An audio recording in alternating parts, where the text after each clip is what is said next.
I hate that for this award.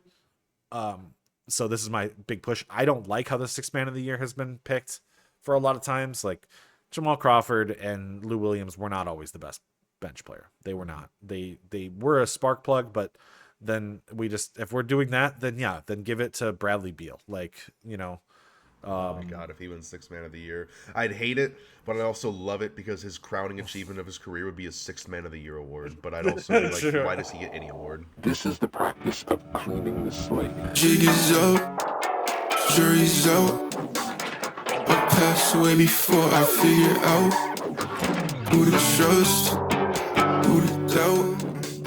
Hello and welcome to The False Narrative. This is the first episode of a podcast that I guess you are learning. This is me. I am BigIrrelevant, and this is Kregbot. I don't even know what number you have after it. What is it? 45. Don't ask why. 40. It just felt right, but Kregbot 45. So today we're going to be started. This is going to be something brand new. Today we're going to go a little bit, probably meta. That might be a little bit longer than other podcast episodes because I want to establish what our idea is behind this podcast because I don't want to make it the everything that everybody else does. How many people want to do a debate podcast? We don't want to do that. We don't want to do the same thing as everything. Nope. Not us. So the false narrative and this concept is about the idea of storytelling in sports and following storylines and trying to track them. Our goals are going to be a little bit different than any other, podcast about basketball that you're going to find.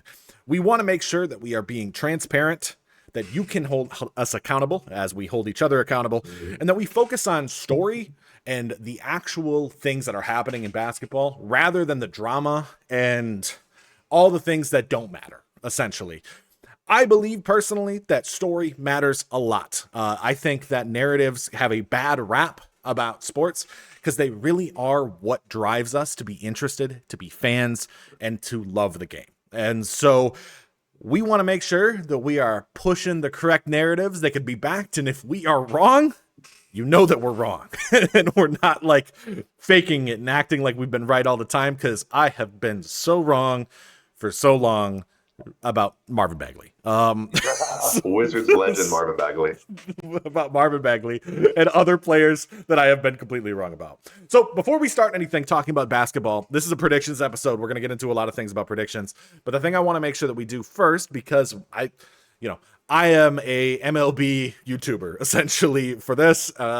You are a sports card, entertainer streamer right now. So we don't have necessarily a background in basketball according to you as an audience. So I want to make sure that you know who we are. Also, so that you can understand our biases, what makes us and what drives our decisions and our thoughts. And we're also going to give you a lot of information today in this first episode to try to make sure that we can inform you as best as possible. So to start off, I'm going to throw it over to you, Gregor, to let's get to know about us. Yeah, so Kregbot45 is what I'm going to be going by on this podcast. And I started watching basketball in the mid-2000s. The first game that I really, really remember watching, my dad was really excited as a guy who grew up in the 80s to watch the Celtics-Lakers finals in '08. So the first good memory I have of basketball was game one of that 2008 finals between the Celtics and Lakers. The infamous Paul Pierce gets wheelchaired out game and comes back in and leads a fourth quarter comeback for the Celtics to take that game one. And as somebody who really only watched Buccaneer football as far as sports in my childhood up till that point, it was really, really cool to see one individual player kind of will his team to a victory in such an important spot. So I started out not really having a favorite team, but just watching that finals. I liked watching Paul Pierce. The following season, being in Tampa, Florida, the Orlando Magic was the local team on TV, so I got to watch the Magic a lot in 2009, the year that they went to the finals. Loved watching Dwight Howard. Didn't really claim the Magic as my team though. They were just kind of always on TV.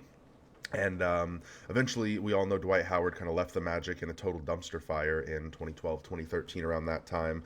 And I got to a point, I was in about high school at that time, where I really wanted to claim a team. And I loved watching Paul Pierce, obviously.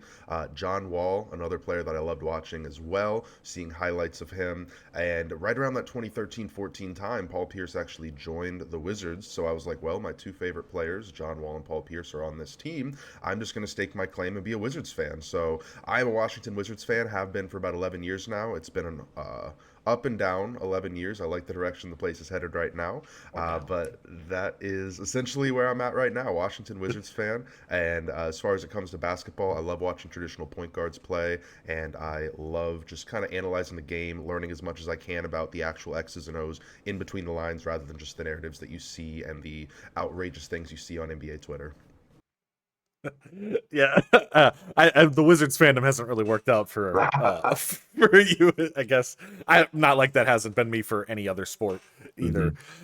So for me, people know me as the baseball YouTuber right now who does all the Moneyball stuff and the narratives and all of that. I'm a big storyteller on side of this, but my actual basis of learning came from basketball. I've been around basketball my entire life. That was actually my first love of a sport.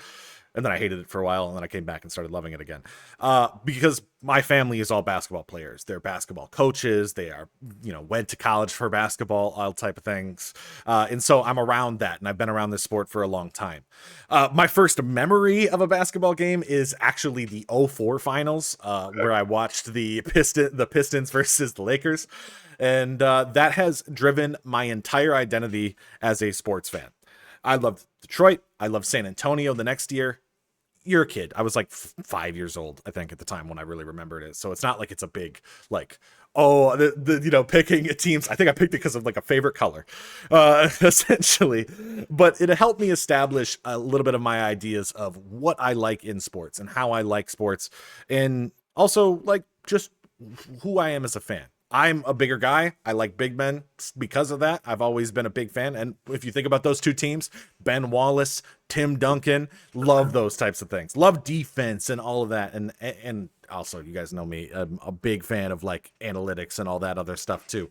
So when it comes to things that I'm focused on, I think I've kind of already established this a little bit in other places for people. But if you are just watching me for the first time, I am a huge small market underdog story type of guy. I love defense. I love humility. I love these small markets and these areas that I feel like don't get the reputation or the respect that other teams do. That's why I liked Detroit originally. If you think about it, San Antonio is a small market, and my biggest fandom is the Milwaukee Bucks, which is because that's where I'm from around. And so you're gonna hear me, and I think everybody knows I have a video literally where I just kind of glaze him the whole time, and the comments on it are like I think this man really loves Giannis. I do. I don't think there is a better depiction of the type of player that I love more than Giannis Antetokounmpo. So I am going to be the Giannis stan on here forever. That's all you're going to get me is just Giannis, Giannis, Giannis, Giannis, underdogs, low picks. I love this type of, that type of agenda. So that's what I'm going to be pushing. That's what you're going to see in my biases. Big men and defense and underdogs at all times. So with that in mind, we're going to toss this over to our actual predictions now that you guys have a little bit of an understanding of who we are as we move forward. I will say you did see our top 10 lists. I put that on the screen while we were talking about like getting to know us a little bit. And the reason we have that there is I want you to just have that idea of who we are and what we like beforehand. This is not meant to be a debate about who's first and who's second. You can ask us those questions as you would like to. Our lists are going to change. It just helps you understand what we think, and hopefully that correlates a little bit to the biases that we already have, so you can understand like why I, as a person who loved Tim Duncan, have Tim Duncan higher than most people do, because I respect his game more than I think a lot of other people do. So that's my opinion, and we'll come back for it. Everything that we do is tied together. Do you want to get into the actual part of the show now? I guess I'll add one more agenda push as well, since we had that top 10 on the screen. You guys probably saw guy that a lot of people have in the top 10, Wilt Chamberlain, nowhere near my top 10, whereas Bill Russell I have fourth. A lot of people have maybe moved LeBron to number one, being that he's now the all-time scorer. A big thing for me on top of the traditional point guard is just someone who impacts winning. So, for example, a guy like LaMelo Ball is extremely gifted, extremely talented. I don't know how much he impacts winning. That's just one example that came to mind. So when I got a guy like Michael Jordan, who's still number one, I think he's the number one guy in the history of the sport that has just impacted winning and can will his team to a different level. So I guess that'll just be another agenda push that I'll be talking about, and you'll be noticing a guy who maybe isn't as loved that I'll be talking about, but clearly impacts winning, helps his team win game to game, even if his stats aren't there. So aside from the traditional point guards, the impacting winning is something I'll be talking about and probably be highlighting on this podcast a lot more as we go throughout the season. How'd that work out for the Wizards, the winning thing? Hey, we are 1-1 on the season, so we have a chance to be above 500 No. if we win today. I'm saying Michael Jordan on the Wizards. Well, hey, you know.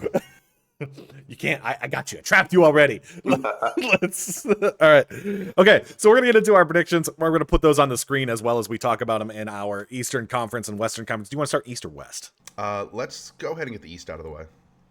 Okay. East is, I think, a little bit worse. So we okay. My opinion of the East is actually a lot worse than I think your opinion of the East is. Okay. So we both have the Cavs at number 1. I mean, I think that we both kind of understand. I think that team's one of the deepest teams in basketball. Definitely. And I don't know. I remember there was a time where we both did not like Donovan Mitchell, and now I honestly love Donovan Mitchell. So I think I respect Donovan Mitchell now. I wouldn't say I love him, but I respect what he can do. He's another guy who I don't know how much he impacts true winning. He puts up great stats. He will score a lot of points. He'll get your team where they need to be at the end of the fourth quarter. But I think we're going to see a lot of what Donovan Mitchell can do these first couple of weeks with Darius Garland not playing. Again, a true traditional point guard who can defend a little, who can pass a little, who doesn't need to score more than 20 a game to really impact winning. One thing about the Cavs, too, losing their offensive coordinator, Jordan Ott, who's now the head coach of the Phoenix Suns. I'm just curious to see if that offense takes a small step back. Regardless, I still think, as we both agree, they should be the number 1 seed in the East. Yeah, and I think with Kenny Atkinson as head coach, it's going to be really hard to expect any drop off. I think he was fantastic in Brooklyn when he was there before he got kicked out, and then when he went, he was a great assistant coach in Golden State afterwards. So I think as a coach, he's so consistently been a great coach and motivator that I don't know if I could ever really push him down. Honestly, with Cleveland, the only thing I could say is we just got to wait to see if they can actually win in the playoffs. And we haven't seen it yet. So that's kind of where I'm like, I'm just going to give them the regular season for now. And I think that they are the best team, but I just don't know if that's going to translate yet. So I agree. When we look at our big differences, I guess as we move down, I have the Knicks number 2. You have them 4. I mean, it's not like it's a significant amount of wins differences. Actually, it is. I think you have I've given the Knicks 11 more wins than you have. Why are you a little bit more down on the Knicks?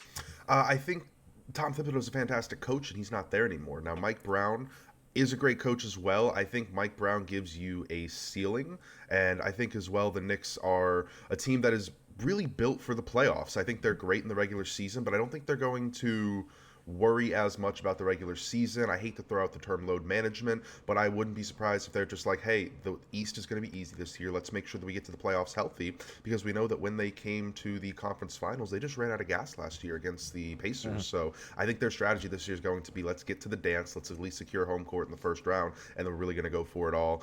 50 wins might be a little bit low, I will say, but I just think there's 2 other teams I like a lot more ahead of them in the East. Yeah. What about those teams? What do you think then? Well, I mean, with the Knicks, I guess I guess the only thing I'd say is once again, when you talk about depth, I don't really know if they've lost any of that outside of Thibodeau. Like, it's just. So. And surprisingly, when we get to awards predictions, I have a Nick in one of my award predictions. But I think I just like the Hawks and the Magic more. I like what the Hawks added. I think they turned into a very deep team.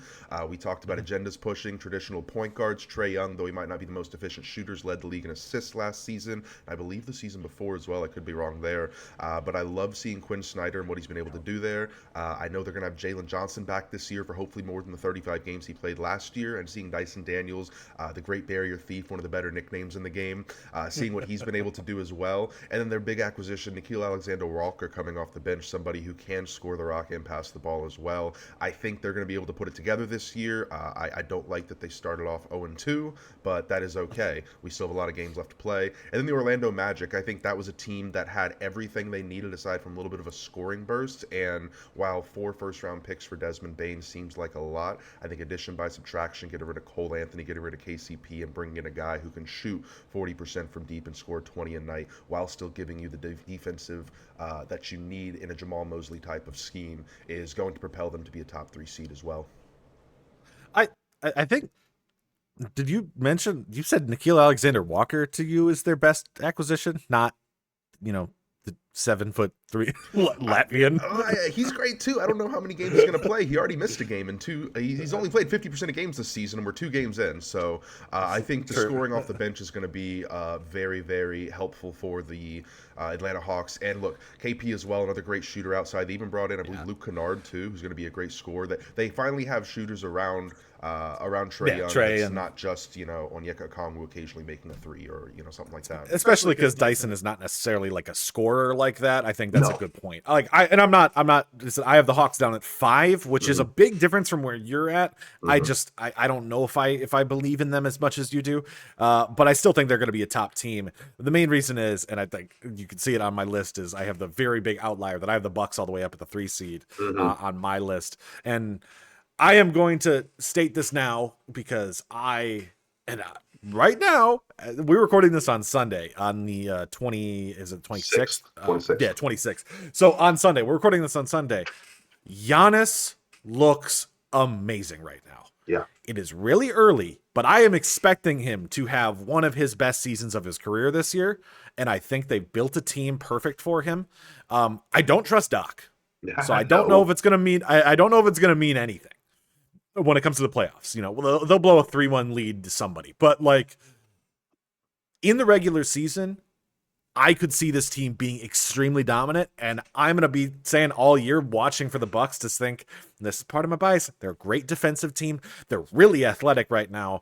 I have them way higher than I think other teams do. I think they've resolved a little bit of the defensive issues by getting rid of Dame and replacing Brook with Miles Turner, and I think by having more athletes out there. I don't know if it's going to be great. Like I said, I think that when you talk about like New York and Cleveland, the depth is there. So when we get to the playoffs, I'm not sure. And I don't know if Doc's going to play the right guys either. But I'm trusting the superstar in Giannis, who just also never gets hurt. Like Never gets he is like, in the 2021 finals, I said, or when he got injured against Atlanta, I was like, that looked wrong, but he's like Gumby. He just you stretch him back and he pops back up. He just doesn't actually get hurt. Yes. So for me, he's there. As we go down the list, I guess I still think that like the good coaching of the Celtics and the Pacers, I think, are still going to put them in that position. I don't know. From the beginning of the season, it hasn't really looked that great so far for either of them, but I just have a lot of faith, I think, in those teams to be coached well enough to actually make the postseason, even if I do believe they're not going to be great teams. You can see my East is really, really weak. I've got a 31 win team in the play-in, but I don't trust the East, but I think that they have enough good coaches that I think they'll still be there. So I'm taking coaching over talent a lot of times in the season for the East, just because I think it's going to be a terrible, terrible conference. Yeah. So. The Pistons I have at 5 too. Where do you have the Pistons on yours? I have them at 7. And for me, it's going to go. I'll talk a little bit more about it with the West, but I like Cade. Mm-hmm. I don't know if I like anybody else on that roster right now. I think they could be good, right? Asar looks like he could be very talented. Ron Holland looks like he could be. I like Jalen Duren. Jaden Ivey is out. I think they need to be a trade team. I think the Lauri Markkanen just makes so much sense for them. I think if they make that trade, I could see them jumping up. But I don't know if they will make it or if somebody else is going to make that deal first for Lauri, because Lauri's probably getting traded this year. So I agree there. That's my thought. I hadn't yet considered Lauri potentially becoming a Piston, but definitely I think he's the hottest person on the trade market come February. My thing with the Pistons, though, is with Jaden Ivey and Jalen Duren both needing rookie extensions. They actually missed the deadline. Obviously, had to be done 2 days before the season. So they're both set to be restricted free agents at the end of the year. It just seems like it is the correct formula for this team to go all in. Isn't the right word, because all in for the Pistons might be winning one series, losing in the second round. buy. You're saying buy. But be a buyer where they need to, because this team's not going to look the same next year. Whether it is, trading those guys, bringing Lauri Markkanen, or unfortunately losing them in restricted free agency, or if they don't, giving one of those guys a $25, $30, $35 million contract where it kind of handcuffs you in the future. So I have them at 5 at 48 wins, just because I think this iteration of the Pistons, this should be the hey, buy, all chips on the table, the best version. And unfortunately, I think the best version of this Pistons team is like a 5th seed.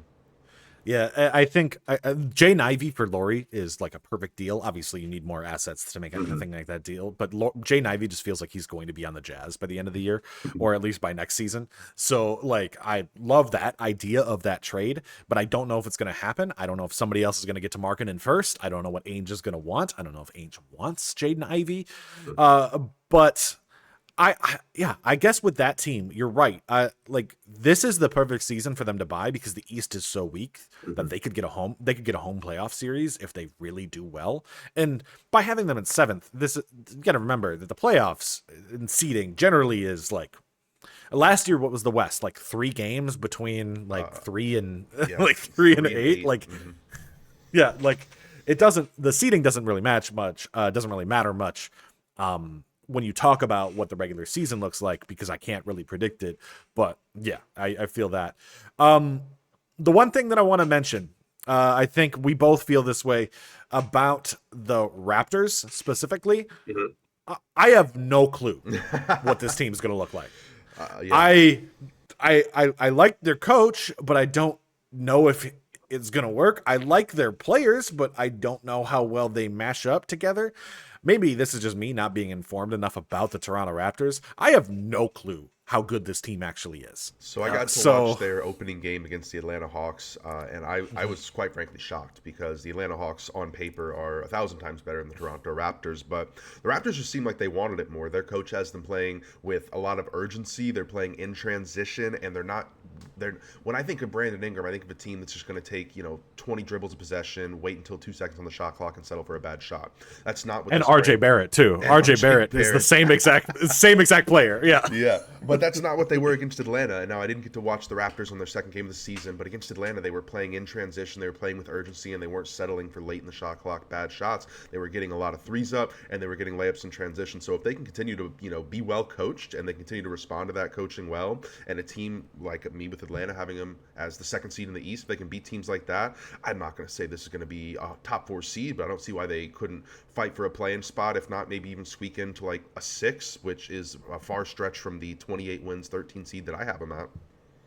I have them at 18 wins, but I'm already feeling, with watching the Jazz play 2 games so far, that I'm just that I said after I made this list that I made it like it was the 2014 season, which I don't know if people remember that, or was it 2016? I think it was 2016 season, where there were a bunch of teams around 60 wins and a bunch of teams around 10 to 15 wins. I think that there's that much of a difference this year, but I could just be completely wrong on that on scale of that. But I'm just, maybe it's more exaggerated in this sense. I would not be surprised if the Raptors were a 6 seed or if they were the 13th seed. I have no clue there. I think it depends on how well the Celtics and Pacers look, really. Are the 2 teams that I would say are the big question marks in the East, because I don't know anything in regards to those 2 teams, because their coaches are great. And so without Tyrese, without Tatum, and so far neither team has looked very good. But it's early. They don't have their stars. We're not going to get into the whole early season, I think, until next week when we talk about with 2 weeks in of play. But yeah, anything else you want to talk about in the East? Because I don't really have. I think everything else is kind of unexpected. We can talk about Philly. I mean, I'd say that team could be great, but I don't know them, so I'm just putting them in the plan and just saying maybe they'll be good enough there, but I have no clue with that team either. Yeah, nothing too much else I think we need to touch on in the East. Celtics, I have at 7, a game above 500. Sixers at 9, a game below 500, but both getting a play-in spot. The Heat, I put at 41-41 just because they have guys. They have one of the better coaches in the NBA, and I think they have a dark horse Rookie of the Year candidate as well. The Bulls are a team that, at least their win total being at 33.5, that I liked being an over team, just because I do think Matas Buzelis is going to take a decent jump this year, and I'm a guy that likes the the the wings that can ball handle plus size plus playmaking, kind of the OKC model as well. And I think they have that not just in Josh Giddey but Buzelis as well. The Hornets are a team that I think, similar to the Raptors, have a lot of guys, have a lot of pieces, but I have just no clue what they're going to do with them. Unfortunately, they're already paying LaMelo the supermax, so they are a bit more restricted when it comes to making moves. And then the Wizards, 19-63. I'll talk about them since I'm a fan. I don't think they want to be good this year. Their pick is top 8 protected for the New York Knicks, and they also have a pick swap available with Phoenix as well. But they can't pick swap unless they have a pick. So if they're outside of the top 8 and the Knicks get it, that pick goes away. The pick swap does. So they're going to want to have a top 8 pick, and I don't think they're going to have a problem getting a top 8 pick. But I have them at 19-63 because I don't think they're going to try to be good this year. I think the Bulls thing with the big wings is huge. The Toronto has that as well. I'd say Portland has that. There's a lot of teams that have the big wing formula that we moved to after the 3-and-D era. I love big wings. I think they're a fantastic group of players. It's Chicago. They are one of the worst run organizations we have in the NBA. Yep. They're gonna do something stupid. They just always do. And so I love Modest. I like Giddey. I still kind of like Patrick Williams, even though he's not shown a single reason to like him. I like their players. I just don't know if I like their team. And so I think they're going to do the same thing they've always done. Play in. Yeah. Like play in, lose in the play in, don't get a top pick, and or when they do get a top pick, draft the wrong guy. Should have taken Denny. So. All right. Anyways, I think that's enough for the East because it's a bad conference. Let's move over to the West. I'll start in the West. I have the Nuggets. Surprisingly, I think the Nuggets are going to be better than the Thunder this year, and I'm going to talk about this a lot this season. Last year, we dealt with a significant amount of major injuries to star athletes, freak injuries, and I don't want to say that I'm guessing this guy or this guy is going to get hurt, but OKC got out pretty unscathed while having some really, really athletic players last year. And if freak injuries are on the rise because athletes are really pushing the limits of their bodies, I don't see how OKC can hold this health at a consistent level. They have the depth to do it, but are they going to be better than Denver, who doesn't rely on athleticism to be able to, be as dominant of a team? I mean, they have Aaron Gordon, but he's good anyways, and he's already dealt with a ton of injuries throughout his career, and I think he's been healthy for the last couple seasons. But I could just see a little bit of a regression if they deal with some injuries this year to Shea, to J-Dub, to Chet. I know they have the depth, but I don't know if it's going to be enough to match a team like Denver, who I think had an amazing offseason. And Jokic is, he's Nikola Jokic. I trust him to be consistently one of the greatest players I've ever seen in my life. So I have them above the Thunder, which I think is going to be a big thing for a lot of differences. I believe you have them over the Thunder as well. Yeah, I have them as the 1 seed, 62 wins. Thunder is the 2 seed, 60 wins, pardon. And for a lot of the similar reasons, they won the offseason. I think not just getting kind of the Cam Johnson for Michael Porter Jr. swap, but also bringing in just a backup big man in Jonas Valanciunas as well, who I think their biggest problem last year was kind of that Cavs LeBron problem, where when he got off the court, him being Jokic, the leads would evaporate and he couldn't rest but 5 minutes a game without seeing a 15-point lead dissipate to a 5-point lead. I think Jonas Valanciunas is a fantastic professional basketball player. He's going to communicate. He's going to make sure that he has people in the right spots as well, and I think they're going to be able to allow Jokic to rest a bit more, which is going to help when it comes playoff time, because we know this team's going to be a top 2 seed in the Western Conference. And I don't think that is a slight to the Thunder. They returned 95% of their minutes played last year, so they're pretty much the same team as last year, bringing in their first round pick from last year as well, who missed all of last season with an ACL. Did he end up getting hurt again, actually, Nikola Topic? I can't remember. I actually didn't see that. I don't know if he did. I'm actually going to double check that for you while I can't recall if it was anything like very bad, but I think he missed the beginning of the season. I could be wrong there. But yeah, I think really with the Thunder, it's going to be, look, last season, the historic point differential. They won games by an average of more points than any other team in the history of the league. I remember, too, they had plus 587 turnover differential. If you're averaging over 7 turnovers a game greater than your opponent, I just don't see how you can do that 2 seasons in a row. It's one of those things, it's like, show me that you can. So, 60 wins is technically a step back for the Thunder, but this is still going to be one of the best teams that I've ever seen in my life. I just think the Nuggets won in the margins in the offseason. And hey, the Thunder said, let's run it back. There's nothing wrong with that. They were the greatest team in maybe the history of the sport last year in a single season. But again, I think the Nuggets won in the margin. That's why I have them just slightly above the Thunder.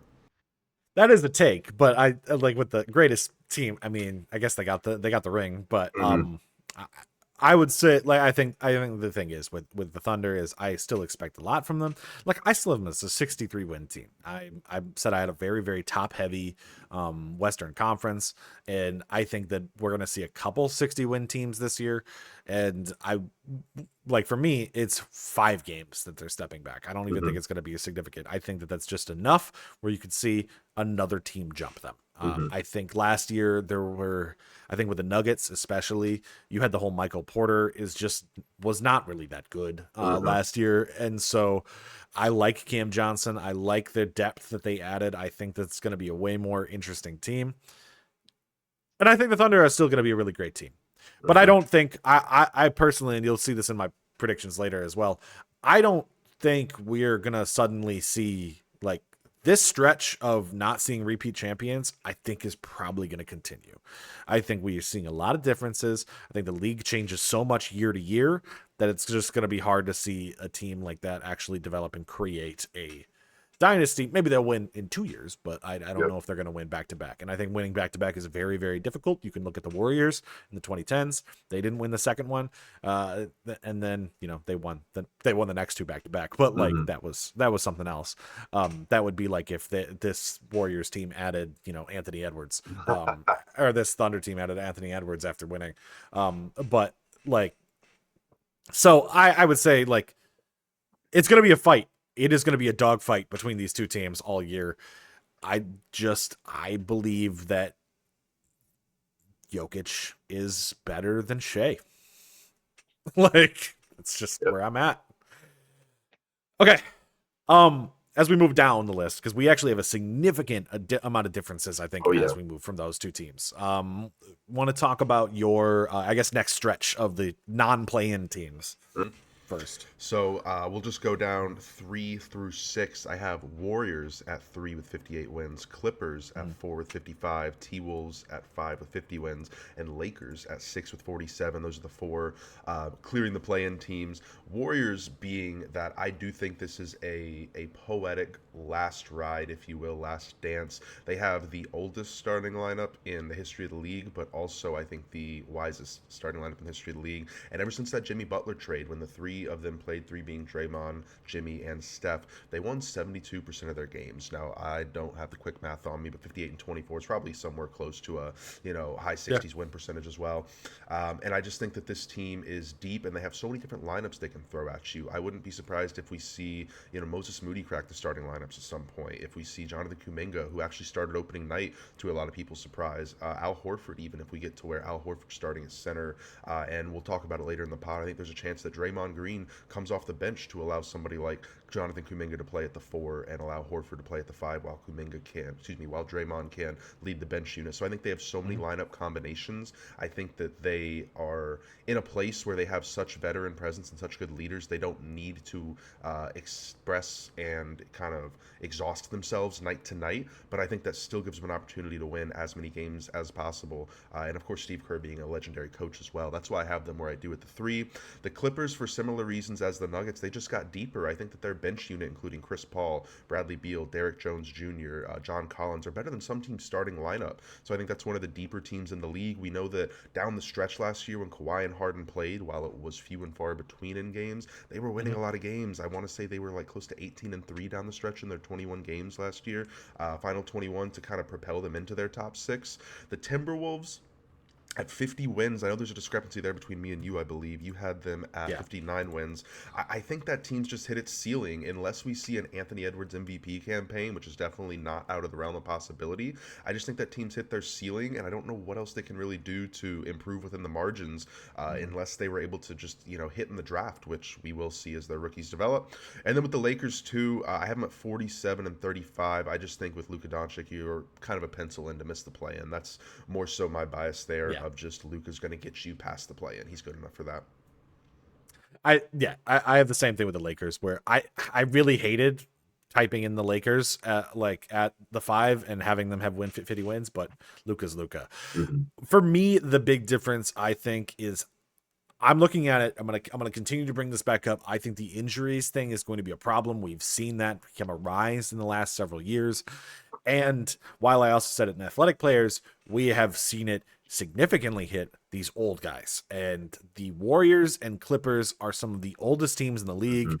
And I love both their rosters. I think if this was 2K and you could turn injuries off, I think you're right. I think you'd be right. I think that 3, 4, I'd actually have the Timberwolves slide a little bit then too if those two teams were healthy. But I don't think they're going to be healthy. I don't think they're going to be healthy at all. I would love to see them healthy. If James Harden and Kawhi could play both 65 games, I 100% think that this team is a threat. But I just don't. I can't believe it anymore. I love Kawhi Leonard. I can't believe him anymore. I just don't trust him as a player anymore. And that's fine. He's an older player, but I love the depth. I love Chris Paul off the bench. I think that's a fantastic acquisition. Glad they grabbed him. I thought he was going to stay in San Antonio. He went to LA. I love that fit. Don't like Bradley Beal, but if you got him coming off the bench, that's okay. That's fine. So it's an interesting team. I think the Warriors are the same way. I love Jimmy Butler. I think Curry's a great player. But one injury, I don't think. I think some of these teams, we say that they have depth, but I think their players are their teams are so heliocentric, focused around Curry and Harden. I think especially that if either of those two were to go down, the season's over. It's just over. I think if Jimmy goes down, it's not going to be over, but they're not going to win as many games if they don't have the dynamic of the team. Yeah, I don't trust Kuminga. I don't trust Moody. I like Buddy Hield, but it's just, once again, I think that you deal with one injury for these teams. I think they're a lot more fragile than we think they are, based on how those teams have been run and just how those players have played for their careers. I have the Rockets really high. I'm gonna be honest. Watching the first couple games of the season, I think I'm already wrong on this pick. Really? Okay. I did not like what I've seen from this team. I have not liked how they have looked.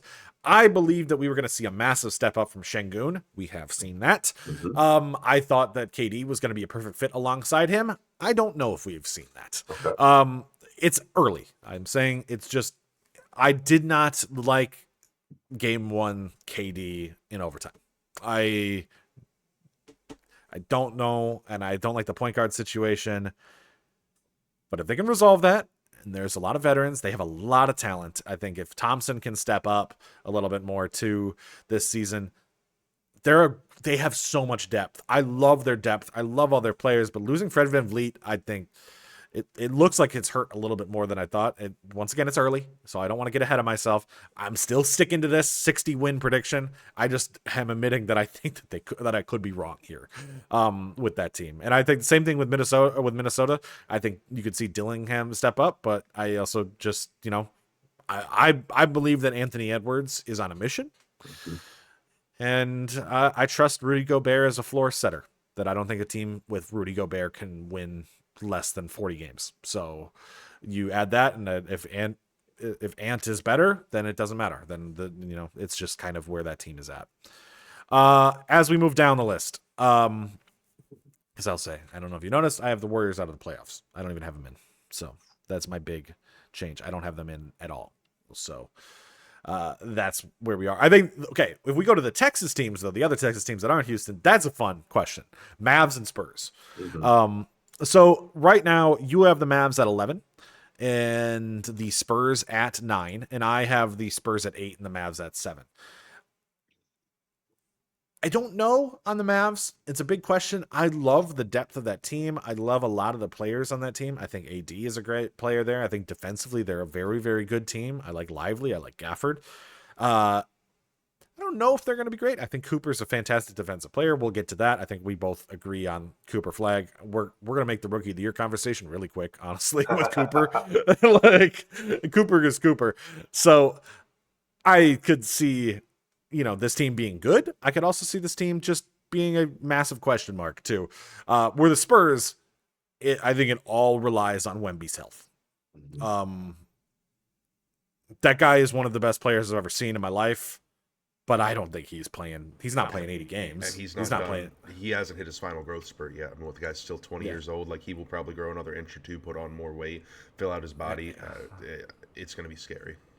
I'm just scared for his health at that point then too, because he's what, 7'7" now is what Boban has given him credit for being, because he was taller than Boban, and Boban said that. I would say that Spurs team could be a 60-win team. It could be a 40-win team. I'm just going safe of, I think they're going to be in the playoffs. I think they'll probably be in the play-in. But I could see them jumping as well. I like them. I just don't know how much I like them, because I haven't seen it, if Wemby's not there, what that team looks like. And I have them right there at the 8th seed, 43-39, so slightly above 500.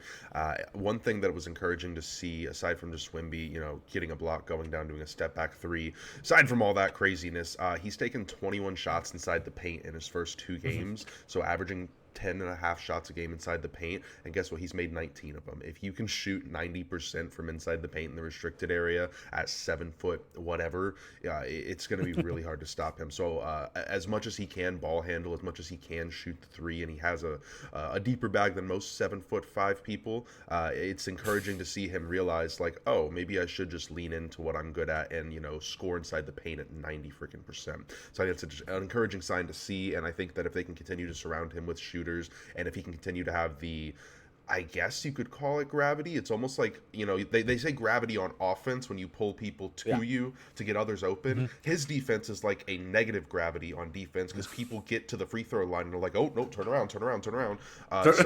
I wish there was some sort of stat that was like, how many people you have. What?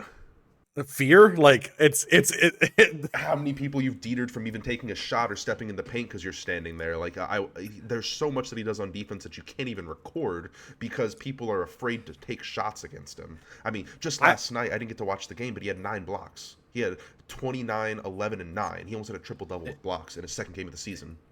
It was a crazy game. I would say, like, I think I've seen this stat recorded as a justification for why Rudy Gobert has won Defensive Player of the Years a lot, which is the opponent field goal percentage, especially inside the paint. And, Gobert has led that for a while.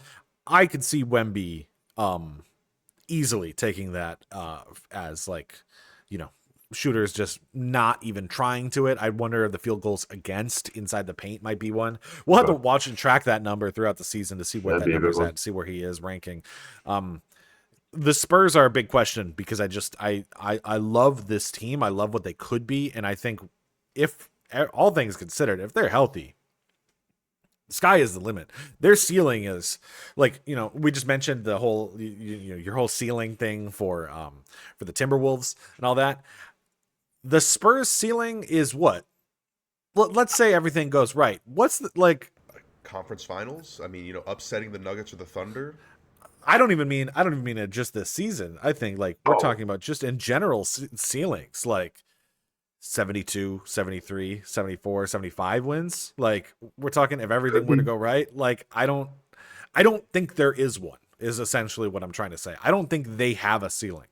I think that's the thing with the Spurs that make them so interesting, but also make them a question mark, because I think with a ceiling that big, I have no clue where they could end up. I just know that they're not going to be bad. Yeah, that's one thing there. Last teams, I want to kind of just skim through a couple more mentions as we have. I have the Grizzlies in the 10 seed. You also have, or you have them out. And then I think I have the Blazers right below that, and then you have the Blazers in as a 10. Ninth. So as we talk oh yeah, you have a 9. My bad. But as the Blazers and Grizzlies conversation, I think we have to mention the elephant in the room with the Chauncey Billups thing going on with the Blazers. I love the depth of this team. We're not going to get into the drama of it. All I want to mention is that some of our picks are made before this was happening. I still think this team has a lot of talent. I think the identity of this team is still very exciting. And I would say, I don't know. I think they've got a good floor. I just don't know what the ceiling is for them yet. We need to see how much development we get out of Scoot, Klingon, Young Hansen, and then, Denny Avdia. I think there's a lot of players. Well. They've got a lot of players that I'm really excited about. I don't think they're all going to break out. And we don't know how good of a coach Tiago Splitter is. So that's a huge question mark for that team. But I really like them. I think the Grizzlies are another one where I'm like, I love Jaren Jackson, John Morant. I like Cedric Coward, I think is a great pick. Pick up for them. I still think they have a lot of depth. I just don't know. That team has been so inconsistent over the past several years that I'm not sure where they're going to be at. So there's, I think, the big 2 question marks. I think because the bottom 4 teams, we essentially agree that the bottom 4 teams are the bottom 4 teams. Yeah. Kings, Suns, Pelicans, Jazz. So, anything I don't really have anything else. I guess Grizzlies and Blazers related. But Blazers and Grizzlies. I think the Blazers, as you said, there's a lot of people that need to take leaps on the Blazers. We don't know which ones are going to take the leaps yet, but it's intriguing enough of a team that kind of like the Hornets of the West, where they just have a lot of pieces that I really like. I just don't know who's going to emerge and who's going to step up. With the Grizzlies, a tough one to predict. They have some nice pieces there as well. I liked the Cedric Coward pick as well. I do like their new coach, Tuama Sasalo. I will say with him, he likes running freelance pick and roll a bit more than Taylor Jenkins did, and I think that's how John Morant likes to operate. So I wouldn't be surprised if we see John Morant get back to an all-star type player, but I'm not too sure if John Morant, an all-star type player, is going to raise your ceiling that much to getting into a West where you have a guy like, the Spurs taking a step up, the Rockets taking a step up, the Blazers, in my opinion, taking a step up. And with the Mavs being 41-41 in my 10th seed, that's a team that ideally should be better than that. That's a team that was in the playoffs. That was a team that was in the finals 2 years ago, albeit with Luka. Similar to my bias when it comes to traditional point guards, Kyrie Irving's not there, and Jason Kidd in Cooper Flagg's first ever game in the NBA was having him take the ball up the court and run traditional point guard. And I just don't think that's something that a guy who should be starting his freshman year of college, who is starting in the NBA now, should be doing. So I don't think it's coaching malpractice by Jason Kidd. I think he's just trying to do the best with what he has, and I think it's going to hurt the team for the worse, at least this year, while Cooper gets adjusted to the league, which is why I have him a bit lower than some people do. Yeah, and I think Kidd's doing the same thing he did with Giannis and with MCW when he was coaching the Bucks, where he takes the most athletic playmaker he's got and puts him at point, because he clearly doesn't trust D'Angelo Russell either. I mentioned this a little bit later. I have a thing about Jaden Hardy. I think there's a chance that you could see Hardy take a leap this year as in the Mavs, and if he gets the opportunities that I think Flagg is getting, and there's a chance that could happen. I like the defense of that team, but I also agree. That's a big question. I think the big thing to mention, though, just to put a bow on it, if any of these teams were in the East, they'd all be in the playoffs. So it does it is just a straight up all these teams that we're mentioning would be in the playoffs if they were in the East. I think there's a chance Grizzlies up, they would be clearing the play-in in the East. I think there's a chance the Kings could be in the playoffs if they were in the East. All right. That's how bad I feel about the Eastern Conference and how stacked I think the Western Conference is. I'd say this is it. But as we put a bow on it, that's where we're at. I think we essentially have a few question marks about some teams that we don't necessarily know about. We need a little bit more information on, and some teams that we're high on, and some teams that we are low on. I think our biggest differences of picks are Warriors, I would say, Clippers, and Rockets, and then you go back to the East to the Bucks and the Celtics or Pacers maybe, but at that point we're talking about a team that's going to be eliminated in the first round anyway. So well, I said that last year about the Pacers, so I guess never mind. I don't know, but that's where we're at. So as we move on, let's take a moment. We're going to go over to the awards as we have for our list. So we have our awards ranked from top 5, and I want to make sure that you know this. The way that we have our awards set up for each of the awards are not, I think this person's going to be first, I think this person's going to be second, I think this person's going to be third. It is, these are to me the 5 most likely to win this award, and I can see a path for each of them to win an award, and this is how likely I believe this path to be. I think we said we're going to start with Defensive Player of the Year because it's the probably most boring of the awards, because I think we both just agree that if he plays 65 games, it's Victor Wembanyama. Yeah, easy.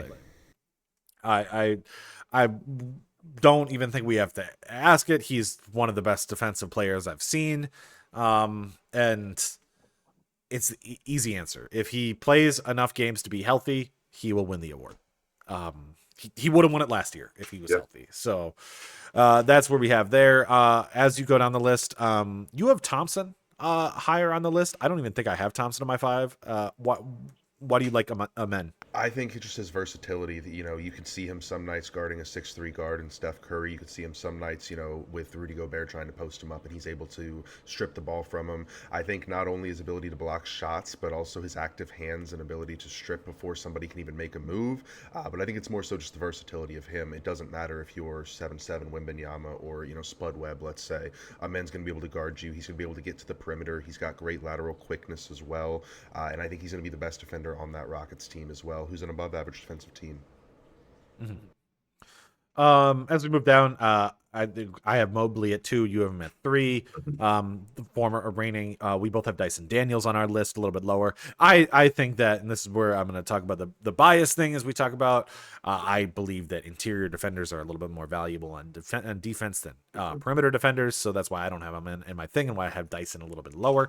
My big jump that I have is Giannis, because I think if this team is a 3 seed and they are a good defensive team, I don't see why he can't be back in the race again for Defensive Player of the Year. I know that I'd say the playoff runs kind of hurt his reputation for defense, because he plays as more of like a strong safety plays, or a center fielder where he just kind of roams. But I think he can do that with this team, so I could see him being back in it. And Anthony Davis, I think if the Mavs are a top defensive team, he could be back in the race again too. So that's where I have those guys. And I think you probably the same thing with Chet, is if he's healthy and the Thunder are top defense. Exactly. Healthy, top defense. Like we cited last year earlier, the number 1 turnover differential in a single season in the history of the league. Him being the anchor, the interior man of that defense. Just checking all the boxes on top of being an above average defender. Yeah. So I'd say a lot of these are, essentially if I have Giannis at 3, and this is where we're going to talk about this in the other ones.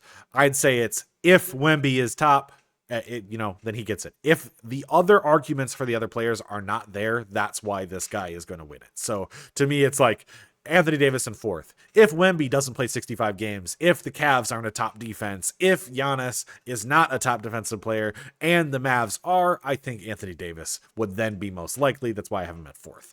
Because I think the other 3 situations are more likely to happen. So that's why I would say that for rankings as we move forward, and just so that people understand our ranking system. We talk about what do you want to do next? What award do you want to do next? Let's get a Rookie of the Year. Let's get Rookie of the Year out of the way. Okay, start. So Cooper Flagg, I think, is going to be the consensus pick for Rookie of the Year. As a matter of fact, going into the season, he was actually negative odds when it comes to the betting lines. Now, I had Trey Johnson and Ace Bailey as the next 2. Trey Johnson being the SEC leading scorer, SEC Freshman of the Year as well. He's going to get a lot of shots in Washington. I do expect him to be in the starting lineup by the trade deadline. I think CJ McCollum's going to be on his way out to a contender. And even in the first 2 games, he had 16 points and 17 points in his first 2 games respectively. His jump shot is just so pure. Looking at it, it reminds me of Ray Allen. A nice narrow stance, quick shot as well. Kicks his feet out a little at the end. And I think he's going to be able to, I'd almost be willing to say he's going to be the leading scorer when it comes to rookies as well, which I think is something that's going to propel him into that conversation, given that he's going to get the shot attempts on the Wizards. There's not going to be anyone more on the Wizards to have green light from deep than him. Ace Bailey just being such a gifted offensive player, again, similar to Trey, a team that's not going to be going very well in the Jazz. He's going to have ample opportunity, I do think. Now, Dylan Harper, one being that I think he's going to be starting while De'Aaron Fox is gone. I think he could even carve out a role to be starting if maybe potentially they move De'Aaron Fox in a trade for, I don't know, a guy like Giannis or something. And I think that he's going to be able to be not only a great defender with the team. I know that you're shaking your head not wanting Giannis to leave Milwaukee. No. I think it's going to be a great defender. They're going to be the top team in the East. It can't happen. And I think, too, if we see a Wemby Defensive Player of the Year, maybe even a Wemby MVP type of season, and Dylan Harper's the primary ball handler and facilitator there, something that's definitely possible, especially the Spurs, the narrative of them having the last 2 Rookie of the Years, maybe they go to 3. And then my 5th one being in there, being a bit more of a wild card, Jan Hansen, a.k.a. the Big Tariff. I'm making sure that nickname sticks. Yes. I think he's got a chance to carve out a role in Portland, and I think that they're going to be a lot better than people expected. And I think if we get to April and we see Portland fighting around that 7 or 8 spot, we're going to be looking at why. And I think he's going to be a big reason why. People are going to be put on notice about Jan Hansen too. From what I hear, the NBA scouts had a hard time getting tape on him. So not many teams had a good idea about what he was. They just saw his name and his stats on the draft profile when he did enter. So I think he's going to be some guy that we look back in 5 to 10 years and think, why wasn't he a top 10 pick? But that'd be kind of my dark horse for Rookie of the Year, because I do think he's going to come on out of nowhere. I actually love the Young Hansen thing. The only thing I don't know about is the depth they have at center means that I'm not sure how much he's going to get the opportunities. I'd say for me, because I think that Rookie of the Year is often points per game. It really is, or but there also is a caliber of winning at sometimes. Flag is the favorite. I think that there's a chance. So this is essentially us talking about what rookies we like. I have Edgecombe near the top because I think that he's just a great fit alongside Maxey and possibly McCain whenever McCain comes back. And then I love those 3 as a core. There is a weird thing in Philly where I'm like, when do you move off Joel Embiid? That type of question because he just does not look the same anymore. And you have to ask you could move to a youth movement now. You have a really, really interesting perimeter, and I like Edgecombe there. I have Jakob Jonas as my number 3. I really liked him out of Illinois. He was one of my favorite players in the process, and him going to the Heat is a perfect fit. They don't have a point guard. He is a point guard, and it means that Tyler Hero can kind of go back into his role as he should, which means he can go back to just being a score-first guy. And I think that Miami team is missing some of that. I think there's a little bit of lack of scoring. We have the Terry Rozier situation happening now too with them. I know that he is a little bit different situation than Chauncey, but when I look at this team, I see Jakob Jonas just instantly jumping in at maybe it's a 12-6, 12-7 season. That's a really good season for a rookie, and I could see that happening. I could really feel it.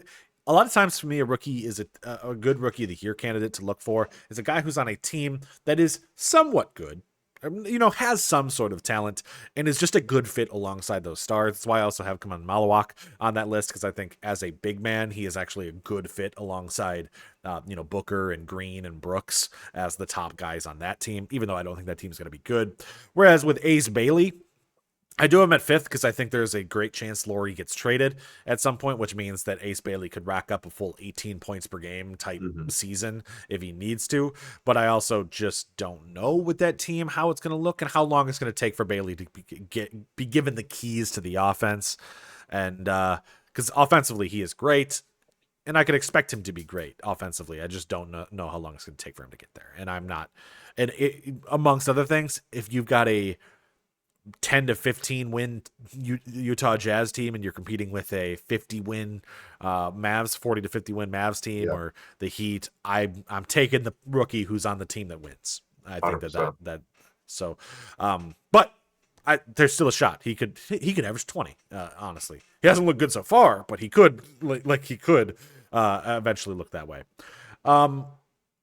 I think as we move forward, looking at another award that I guess I'm gonna be honest, I don't really care about this award. I don't think it means much, so I'm just gonna keep it quick. Clutch Player of the Year. Yeah. I don't really think it matters. I think Clutch Player of the Year is generally just going to be the perimeter scorer who scores the most points in the fourth quarter. So my list is Brunson, Mitchell, Curry, SGA, and then I have Jokic because I also think he's just going to score a lot of points, and Yeah. they're going to put him in that list. So that's just my list. I'm just going to go. I have Jalen Brunson winning Clutch Player of the Year.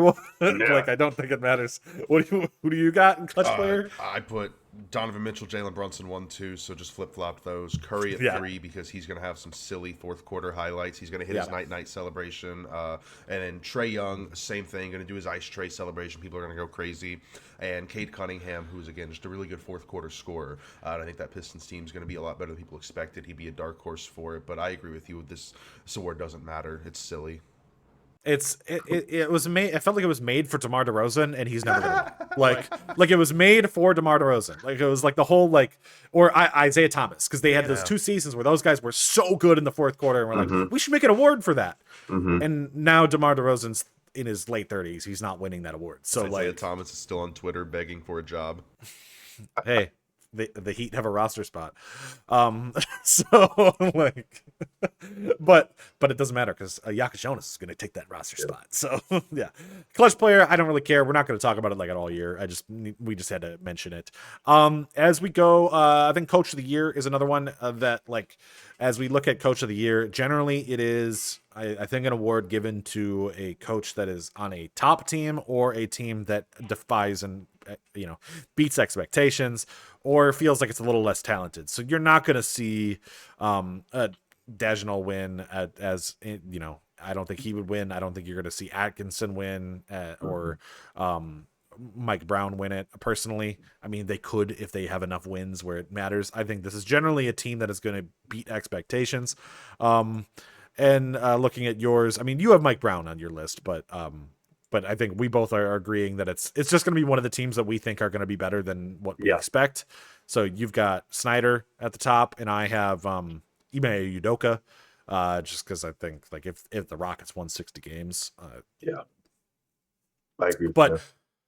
But really, like, the big parts on my list is I think Mazzulla is going to carry a lot. I think Carlisle is going to be a great coach, and I have Chauncey on my list, but that could just be switched out with Tiago Splitter. I just think Portland.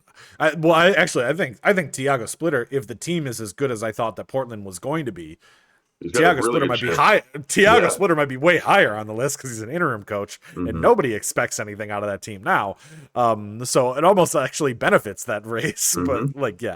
But I think Coach of the Year, you essentially feel the same way. It's just kind of like whatever team kind of is better than we expect. Top 2 seed, top 3 seed exceeding expectations. Yeah, that's why another reason I put Joe Maz there. If he's able to clear the play-in and be a top 4 or 5 seed with no Tatum and him already being, as we know, a really good coach, I think he could sneak in and steal it as well.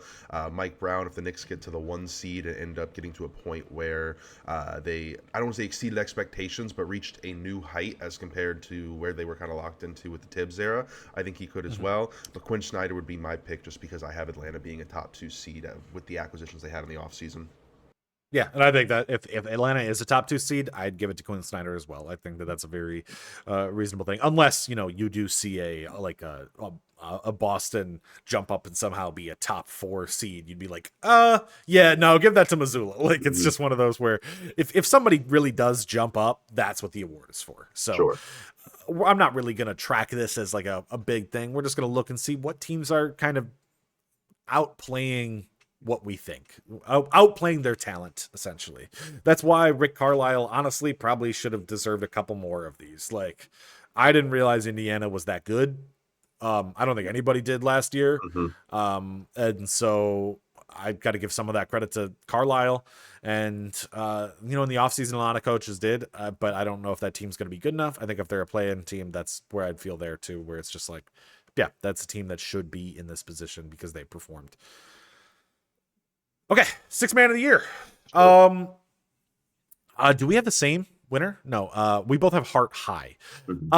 Right now, I have DeAndre Hunter winning this award because right now they have him coming off the bench for this season, which I thought was surprising. I thought that would have made sense to have him be a starter, but if you have DeAndre Hunter coming off the bench, like.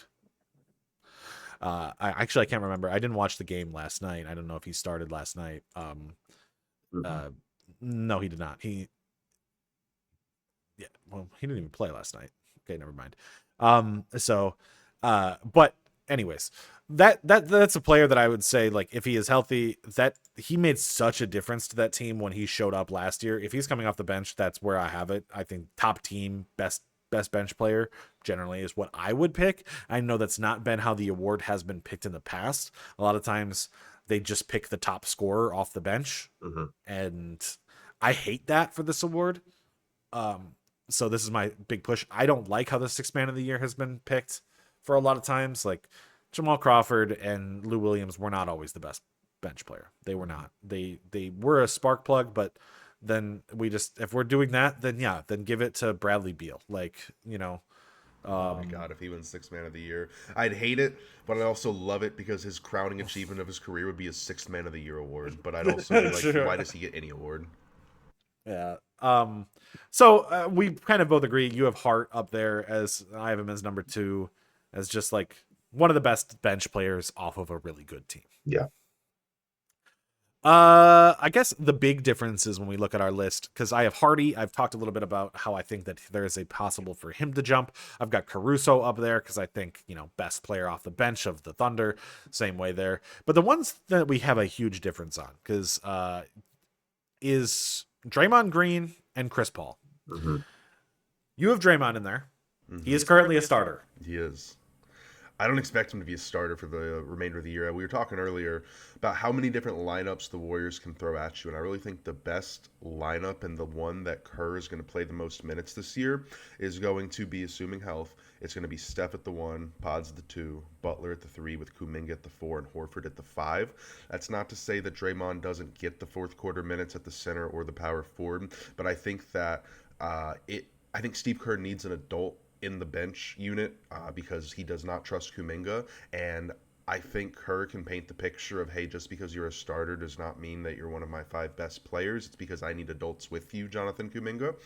Now, if Jonathan Kuminga gets traded, then all this goes out the window, but assuming he's on the roster the full year, I think probably come December, come January, Draymond's going to move to the bench, and they're going to have that starting lineup of Steph, Pods, Butler, Kuminga, and Horford, and Dre's going to be coming off the bench, leading the bench unit with Buddy Hield, Moses Moody, Quentin Post, etc., etc. And I think that he will still get the fourth quarter minutes.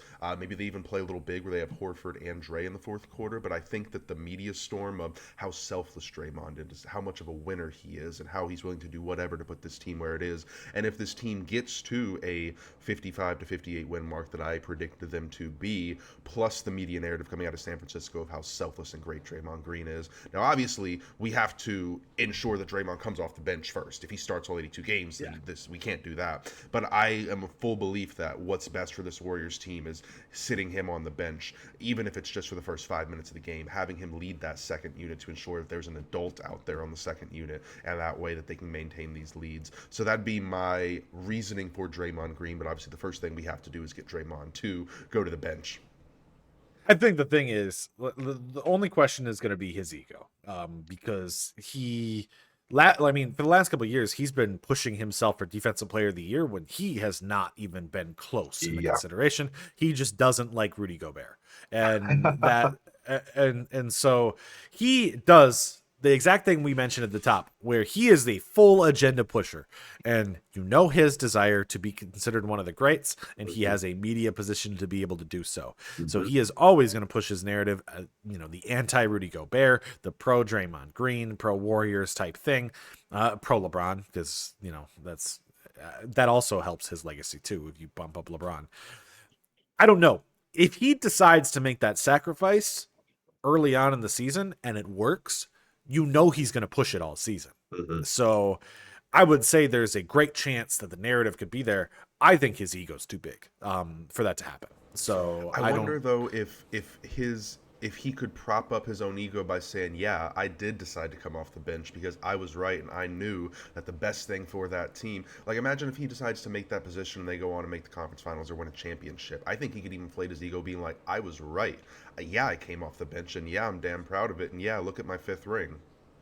Yeah, I could see that if he wanted to be Manu, but I don't think he wants to be Manu. I think he wants to be That's true. I don't trust him to take the I think he still thinks he's the greatest defender in the league. Yeah, I'll give you that. And he's not. So in a hypothetical situation where he does realize that he is best off the bench, yes. But I don't see that with how he has portrayed himself so far in the last several years. If that suddenly switches, and there's a potential shot where it's like, oh, we started Kuminga for 3 games because Draymond went down and we won.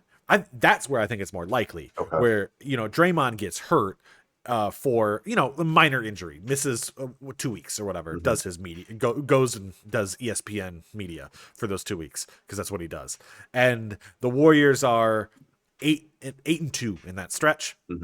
Maybe then he'll feel that way, but I think the injury would have to be the precedent for that to happen, because I just don't believe that he would do it on his own. Whereas I would see Chris Paul being able to do that on his own, because he already has. He's already. My thing with Chris Paul, I'd say if the Clippers are really good, I would say you could really make an argument that would be the perfect award to put in the Chris Paul trophy case, right? A 6th man of the year for the Clippers, it would just fit. The problem is, I think for him to get it, he'd have to be so good that he might start. That's the only thing I'd say. So in the situation where Chris Paul wins it, to me, it means James Harden is really good and Chris Paul is the perfect fit off the bench to help Bradley Beal be good. That's where I'm at with that. Because I would say Chris Paul only wins it if James Harden is also a good player. Because if Chris Paul is good enough this season, which he could be, because we know who Chris Paul is. He's been very consistent. His scoring went down a lot last year, but outside of that, it's Chris Paul. He's the most consistent, one of the greatest point guards we've ever seen. If he plays at this level, that's an award that he honestly kind of deserves. I just don't know if he would get it because he wouldn't score enough. I think it depends on how good the Clippers are. If the Clippers are a good team, I could convince myself Chris Paul's the reason. I could convince myself that, and I will try to push that too, because I would say that Chris Paul is a significant reason. He's a floor raiser. When Chris Paul is on your team, you are a better team, and so that's where I feel like with Chris Paul. Otherwise, yeah, I think we're pretty consistent. We just think it's going to be one of these top players on a good team. I guess you have Simons up there, but that's just the traditional formula. Yeah, too. The traditional formula of a guy that's going to give you 20 off the bench for a team that maybe he elevates their floor, but there's still nothing more than a 6, 7, 8 seed. Naz Reid being more of a traditional, he's a guy who should be starting, but is coming off the bench. It's kind of that formula. And then I think Tari Eason, similar to the Anthony Simons formula of just, hey, he's going to give you 16, 17 off the bench on a good team. Tari Eason's going to be a great Washington Wizard next year. He is going to be, or a Brooklyn Net, because he is not going to be on this team in a year. And I am going to be so excited for the 2027 Most Improved Player Tari Eason campaign. I really love Tari Eason. I kind of hate the KD's there because I thought that this was a great time for him to possibly do something good, but not going to happen yet. So I love Tari Eason. I just don't know if he's going to get the reps. So that's where I'm there with him, because I like him.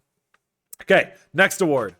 Most Improved Player. I think this is one of the most fun awards to watch, because it's basically our breakout watch. What players we think are going to break out and be great this year, or are going to see it. And I think there has been questions in the formula in the past of what is a justified Most Improved Player or what is considered natural development. And I think that is hit the biggest with Amen Thompson for you and Modest Buzelis for me. I don't know if a player this early should win this award, because I think that's natural development, right? Where I could see that, a player in their 2nd or 3rd year generally does develop at this rate, where all of a sudden that's when they break out. That's when their bodies get used to the league. That's when they get used to the league. That's when they start to get the reps. But we have seen that award given to these types of players in the past too. And if they are given to these types of players, yes, these guys are the guys who improve the most. I agree. Amen Thompson's going to be way better this year. Modest Buzelis, we both agree, I think is going to be a star for the Bulls. I think he is going to be a star for the Bulls. But Modest is in year 2. This is a regular growth. I don't know how the voters are going to give it to him. I guess the question is how much growth we see. If Buzelis is a 23-point scorer this season, maybe you have to give it to him. Like, like that's a great season. But I don't know. That's why my list is going to look way different than yours, I think, on some of those players. But I would say I understand the justification for them. That's why I don't have Thompson on my list and why I have Buzelis a little bit lower. Why I have him at 2. Just because I think that's a chance. My top guy is actually Andrew Nemhard. Different formula, different way that we've seen this award be given out before, which is the guy who gets an increased role, and if they play really well, they usually get the award. And Andrew Nemhard is somebody who's going to be the point guard for this Pacers team this year, and if he plays really well, and they're a playoff team, it's going to be hard to justify why you can't say that Nemhard didn't step up and be the guy. I also have Isaiah Jackson on my list too for the same reason, because Turner's gone, and I can see Isaiah Jackson being another reason.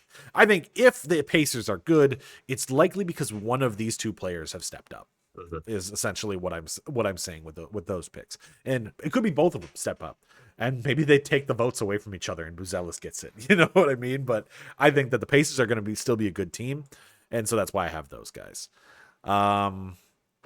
Why don't you talk Whitmore and Murphy, because we both also have Denny.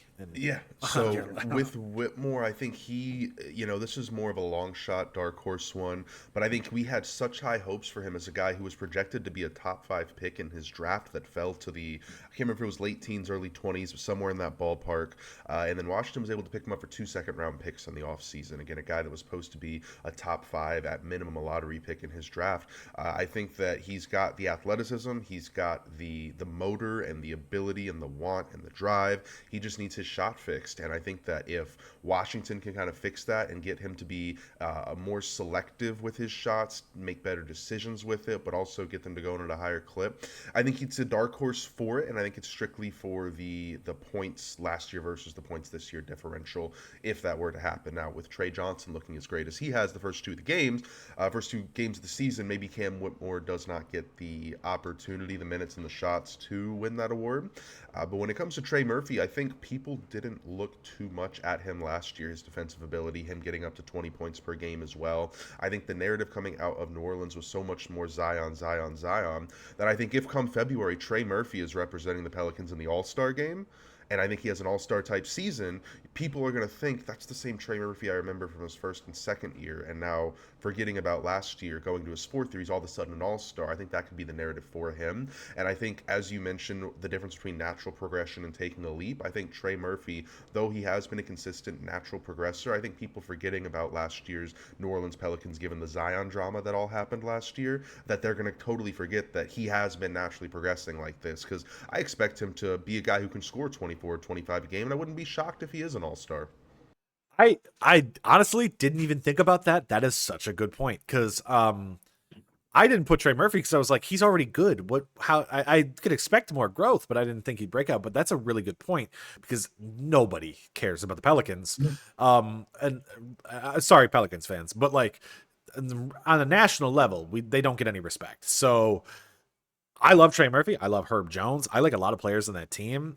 But that's a really good point, because I do think that if he was a 24, 25 point scorer, and he's going to shoot efficiently, because he's a really efficient scorer too, that like, yeah, that's a good, and if Zion goes down again and Trey is there, or if Zion is good and Trey is good, that's another thing too, where like if this team is suddenly all of a sudden good because they're healthy and those two work together well, there's a lot of ways that he could get that reputation. Mm-hmm. I just didn't think about that from that perspective, because I was like, this is the insider being like, yeah, but Trey Murphy is good. Why would we need? Exactly. Yeah, like Trey Murphy is good. He is just a good player. So, and we could use that to segue into Denny. We know Denny's a good player as well, but how many people the world doesn't. The Portland game? The world doesn't know Denny's good. His last, I believe, 18 games last year, he was averaging 24, 9, and 6, something around there. And I think, not to get too deep in the weeds on the Chauncey situation, but I think potentially we could see a different Denny, given that there could be a whole new philosophy. There could be more usage for Denny in the future as well. And if he can put together a full 82-game season of what he did in the last 20 last year, I think he could get some recognition as a potentially most improved player candidate. So I think this is another formula why I have Denny in my list too. We're going to mention our love for Denny a lot. When we watched I remember that draft, we both were watching and scouting for that draft and looking at prospects, and we both absolutely loved Denny Avdia. Like, Denny Avdia was one of my favorite prospects in that draft. 3-and-D guy, great shooter, fantastic defender. And I was like, Bulls should take him at 4. And he slipped all the way to Washington, which made it even better for you because you were a Wizards fan, which meant you get to watch Denny the whole time. And he didn't get a whole lot of opportunity. Though we did need a point guard, and we didn't take Tyrese Halliburton in that draft. But true, but Denny was still a good. It's funny that the best pick that you guys have made in the last several years is the guy you traded away. Like, like Denny is a very, very good player, and people don't know about him. And I think the formula for Denny, because we always have to use historical reference for why guys end up getting this award, is the same one that Ja Morant got, which is this idea of a player that is good but jumps up to an all-NBA type level. And I'm not saying all-NBA first team, all-NBA second team, but if he could sneak in as an all-NBA third team wing guy, which is possible. I'm not saying he's a top 15 player in the league, but, injuries happen. Now we're talking about a very, very good argument for why most improved players there. As a counter, though, we did mention earlier that there is so many breakout guys on this Blazers team. There's also a chance that he just doesn't break out this year because it could be Sharp, it could be Scoot, it could be Klingon, it could be it's so many guys. I love this team. I just don't know who's the guy. I think it's Denny. The other guy I have on my list is Jordan Walsh, because I think if the Celtics are good, he would be a guy who would come out of nowhere. Like, I don't think anybody really is looking at Jordan Walsh like as a scorer, but as a wing guy who can score and can play defense. It's a good fit, especially when that's a position that you need to try to replace for a season with Tatum. So if the Celtics are good, I think Walsh could be the breakout guy on that team. So that's most improved. I guess any other things you want to mention most improved? No, I think that's about it for most improved. Again, I am thinking with the Cam Whitmore pick, now that we have seen Keyshawn George kind of take another step, we've seen Trey Johnson. You want to swap it to a different shooting guard on the Wizards? Yeah, Keyshawn George. But probably, but that's okay. I'll stick with Cam Whitmore for now. But definitely know the name Keyshawn George, guys. Yeah.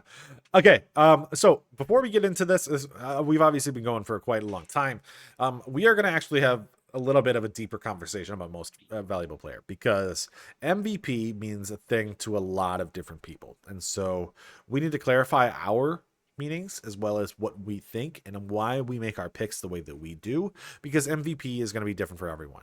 MVP has no definition. It's that questionable thing about value, about what is considered valuable, as well as the historical precedent that has been set over the past several years. We've seen times where it's the best player on the best team, where it is a carry job, where it is a player that, is not expected, or just somebody who does something that nobody's seen before. That has always been a question mark. We don't know what is the actual reason for this award and who gets awarded it. So we need to first define what we think is MVP prior to giving the MVP award out. So I'm going to throw it to you first to give your definition for what an MVP is, and then I'll give mine, and then that'll help you understand as an audience why we have picked the way that we have picked our MVPs and what we're looking for the rest of the season for that award. So, yeah, for me, it's traditionally picked as the best player on a top 2, top 3 seed in the NBA, at least with a few exceptions. I'm thinking back to the Westbrook triple-double year when they were a 7th seed. It's the Thunder. But for me, MVP is simply WAR, wins above replacement. It's who is going to impact winning and who is going to impact the wins and loss column the most on any given team, no matter exactly their record. A great example I can think of is 2018. I think of James Harden winning it, and it was similar to maybe he deserved it in 2017, but we needed to give it to Westbrook because he got that triple-double record. Whereas you had LeBron James, who was a guy who was on that pitiful 2018 Cavs team that was just Dwayne Wade, Isaiah Thomas coming off the hip injury, which I think Richard Jefferson might have still been on that team. Regardless, willed that team to a finals and to a grueling 7-game series against the Celtics. In my opinion, he should have been the most valuable player that year, because you take a middle-of-the-road small forward and put him on the Cavs that year, and they're having the first pick in the draft. Or if you take the 2018 Rockets and put a middle-of-the-road shooting guard outside of Harden, they're still a playoff team, maybe not, fighting in the Western Conference Finals Game 7 against the Warriors. But to me, that's more of an MVP. I think back to maybe some of the MVPs that Kobe didn't get. I know he only got the one, but I think a guy who on those Shaqless Lakers team potentially could have won a couple more. Then Steve Nash, who had a fantastic coach and a great front court as well. So for me, there's not really a war stat in basketball, but it is quite literally wins above replacement is an MVP to me. And this is where we're going to disagree inherently, because I don't agree with that message or that part of MVP, because I'm basing a lot of my MVP judgment on historical precedent. MVP is an idea and a concept that needs to be judged accordingly compared to its past. It has in the past been given to generally the top players on top teams who have been considered to be pivotal in that mark. We're talking about Jordan for a while. We're talking about Kareem. And in more recent history, Steph had his. And there are times where Harden got his as well. There is a thing to be said about being the best player on the best team. Now, there's obviously arguments for that to go down that list. You know, we talk about the Westbrook thing. I would say I personally don't agree with that MVP, but I would have given it to Harden that year, but I also would have still given it to Harden the following year. So I would say there is chances where this time can be, it's an argument every year that the narrative is going to shift and what the story is. So it's very important to me to see what that storyline becomes and why narratives are known the way they are. In 2011, Derrick Rose pushed the narrative from the very beginning of the season of the why couldn't it be me, and that's why he part of the reason why he ended up winning the award, best team in the East that year, and ended up being a pivotal reason behind that. And that's why he got it. I don't necessarily know if he should have. I actually think Dwight Howard was probably one of the more capable players for that year. But there's another thing too inside of that. We have the Embiid MVP, which I completely disagreed with. I actually hated how much he pushed that narrative because I don't think he was the best player that year. But Jokic didn't do enough to make sure that it ended up being enough to push to get that award back the way he deserved it. There was one year where LeBron made a push against Giannis. I think it was 2019. And it was like, there's a question of whether or not Giannis was the unanimous MVP that year. And they didn't give it to him. So he didn't get it because people started pushing the LeBron thing. Essentially to me, an MVP is often the best player on one of the best teams because we have to reward winning and what winning does and how much you win. It is a regular season award, so the wins matter. If you win 40 games, I don't care if your team would have been bad. That's not enough to be considered an MVP team, an MVP player. Yes, by definition of value, I understand that perspective, but from historical precedent, it doesn't mean anything. If you're not going to win the championship, why should you be there? Why should you be awarded? Your team should still be in that position. So winning matters. I also think you should be highly efficient because we want to make sure that you're not just a player who's scoring 36 points per game. Sorry, I also don't like the Kobe argument for that MVP because he was not an efficient scorer. And I think defense matters too, because I think you have to be a top tier defender. This is something that I've already mentioned, that I think defense is something that I value a lot more than other people do. And it's going to go to the 2019 Giannis MVP. It's going to go to the Kobe MVP. A lot of times I'm picking a guy who I think is a good defensive player as well. I think also they make the other players on their team better. And that's where I'll go back to the 2017 precedent. I think Harden made his teammates better than Westbrook made his teammates. And you could see that the following year when Oladipo left and Sabonis left, and they got better after leaving Russell Westbrook. This is a little bit of an indictment on some past MVPs because I want you to understand that this is what I thought at these times when these guys won these awards and why I believe the way that they do. I still think there is such thing as a carry job. I think there is a reason why Kevin Durant shouldn't have won the MVP or whatever in 2017 when there was a whole argument of look at how pivotal he was to this team winning. If the team is that good and there's that many stars and you're arguing between two players of which player is actually the reason for winning, neither of you deserve to be in it. Clearly you both have a reason for this team existing this way. So I would say there's a few pieces to this, but it's going to mean that throughout the year, I'm going to be talking about certain benchmarks that I'm looking for, efficient scoring, as well as how much improvement we see out of other players. This is going to be a big thing for Jokic this year, where I want to see how much better Cam Johnson is with him on the team. And you can see that, I guess, with, I can't really say with SGA, but you could say Luka, seeing how much better Reeves and all those role players are around him. But to pivot this, that's because my MVP this year and my pick for MVP is Giannis Antetokounmpo, which, of course, I'm going to give my bias. Giannis, to me, is the best player, second best player in the league. I still think Jokic is better than him. But I think if Giannis leads a team to a 3 seed, a 50-win season, where he ends up being a key defensive player and averaging, what he normally does, 34 points per game, like 12 rebounds, like 5 assists on 60+% shooting. He matches every single criteria that I look for in an MVP player, and he will have made a bunch of players like Porter Jr., Gary Harris. I guess Miles Turner had Tyrese Halliburton last year, so I actually think Tyrese is a very valuable player too. But like all these guys around him, significantly better players this year than they were the year before, which I think he has been doing for a while. It's the gravity question mark, I think, that we asked about Wemby before. I think all of those pieces are going to be why I believe Giannis is there. And if this team wins enough games to be considered a top seed, if they're a 4 seed, 5 seed, no. But if they get to a 3 seed, Giannis is my pick, and I believe that they can do that. Yeah, I don't see why not. Yeah. Who's your pick? I'm going with Nikola Jokic to win another MVP. I think similar to my wins above replacement argument, but also your making everyone else around you better. He fits both those builds. I think this team's going to be the first seed in the Western Conference. I think Nikola Jokic is going to average maybe not a triple-double, but 27, 12, and 9, somewhere right around there. He's the best passing big man I've ever seen. He's one of the most ferocious competitors I've ever seen. He scores pretty much at will at some nights, and I love the emotion he plays with, even if his emotion gets him in trouble a couple of times and he might be due for an ejection or two a season.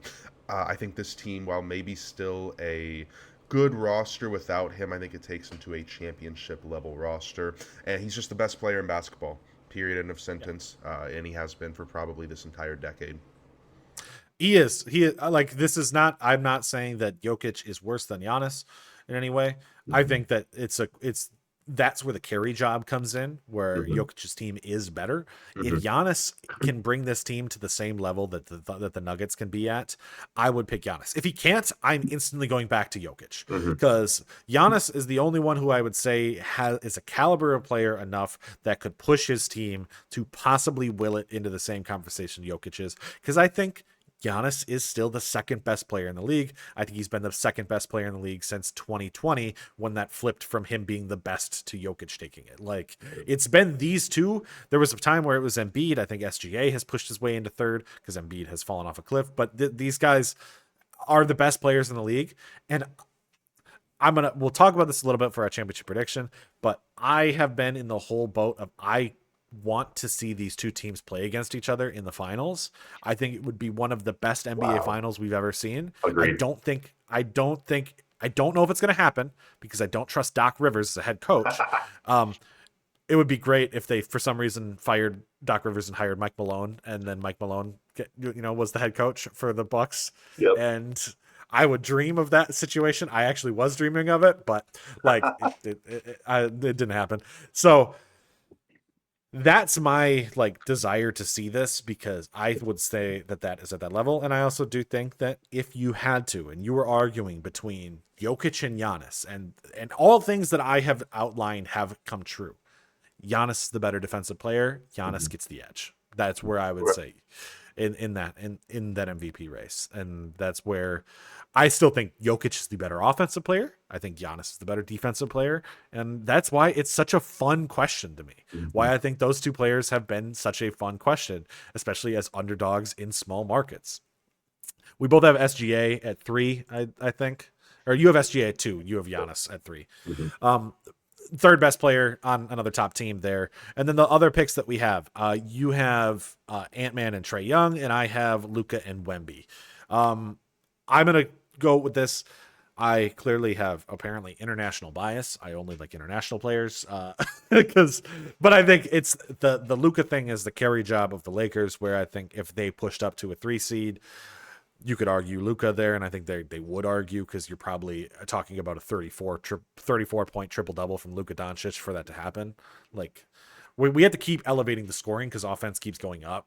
Where, there was a point where we were talking about 30 points being crazy. Now it's about 34 is where we would have to be considered a crazy season. And I could see Luka doing that. And I could say the same thing where Wemby could, if the Spurs are a top seed in the West and he's defensive player of the year and he averages 27 and 10 and 3-4 blocks, like, yeah, that's another MVP type player there too. And I originally didn't even think about him in my MVP race because I was like, I don't know about Wemby. But then I watched game 1. Yeah.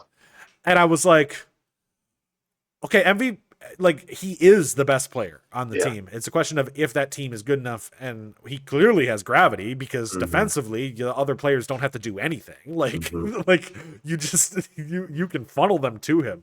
So that's a big thing there. You have Trey and Ant-Man on your list. That was more so just the idea of, hey, if the Hawks are the 2nd seed, Trae Young is leading the league in assists again. He's shooting maybe efficiently for the first time in his career. So that was more so my narrative. I think the Hawks are going to be a lot better than advertised. And Ant-Man being on that list as well, because as mentioned earlier in the pod, I think the Timberwolves have hit their ceiling coming on 2 straight conference finals. I think the way they break through that ceiling, though, is if Anthony Edwards finishes top 2 in that MVP race, whether it is just, a 34 point per game outbursts, like something like that, or 29, but he elevates all of his teammates, as you said earlier, Big. But I think that would be the key for the Timberwolves to break through, and I think Trey being top 3 or so in MVP voting would be the key for my Hawks agenda and narrative that I'm pushing to come true as well. It would take Trey to have an MVP type season. I think the Anthony Edwards one is one where I'd say, like, national media has been trying to make him Kobe or Jordan for a while. So 100, if he's that, you could see the national media picking him as a player that they love. An American shooting guard who's about 6'5", plays with an edge and an attitude. Yeah, like, he is that comp, and I know people love that. I don't know if that type of player is as good as the other 3 guys, but I can see the media helping push that. I'm never going to push it. I like him, but I'm never going to push it because everybody else is doing it. Like, I got my guy to support. Because I also think, like, same thing. I value defense, and I don't think Ant or Trey are as good as those. I also, that's where I have Shea a little bit lower too, because I just don't think he's as good defensively. But they have Case and Wallace, so he's never going to look bad. Like, Exactly. So MVP race. It's going to be a fun year because I actually think this is where we're going to talk about this all year, right? I hope that for now that you guys as audience realize that it's not a debate show, but we are not going to agree every time. And this is where I want to make sure this is known. We value different things. We have different ideas and different perceptions of how we think the league is built, where we are not going to necessarily always agree with the same thing, but we want to make sure that we're not just arguing it for the sake of arguing. I personally have a different opinion of what the MVP should be than he does, but that doesn't mean that we're gonna sit here and argue for, if it's March and it's and that's the competition of Jokic or whatever or something like that, and